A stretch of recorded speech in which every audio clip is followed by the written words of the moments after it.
নমস্কার সবাইকে, আমি মামুনি আবার চলে এসেছি তোমাদের কাছে আরেকটি নতুন রেসিপি নিয়ে। আজকে যে রেসিপিটা তোমাদের সাথে শেয়ার করব সেটা হচ্ছে মিষ্টি আলু আর ছোট লাল আলু দিয়ে একটা তরকারি। চলো দেখে নাও কীভাবে করেছি। আলুটাকে আমি বয়েল করে নিয়েছিলাম, এখন ছুলে সেটাকে ম্যাশ করে নিচ্ছি। তারপর এখানে দেব আগে থেকে কুড়িয়ে রাখা নারকেল, সামান্য পরিমাণে দিতে হবে। নারকেল কুড়ানো দিব। তারপর দিচ্ছি পেঁয়াজ কুচি আর লঙ্কা কুচি আর রসুন কুচি, আর এগুলো দিয়ে ভালোভাবে মেখে নিব আমি আলুটাকে। সব কিছু ভালোভাবে মেখে নেওয়ার পর তারপর সেখানে দিব লবণ পরিমাণ মতো।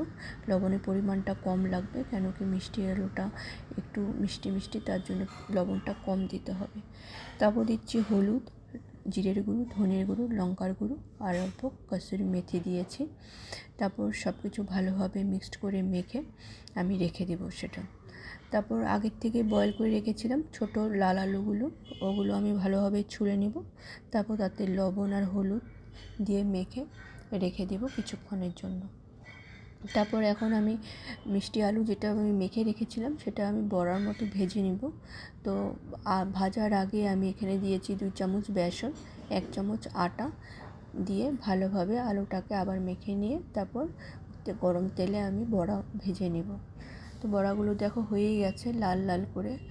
তো বড়াগুলো তুলে নিচ্ছি। তারপর ওই তেলেই আমি ছোট লাল আলুগুলো ফ্রাই করে নেব। আলুটা একটু কড়া করেই ভাজতে হবে, লাল লাল করে।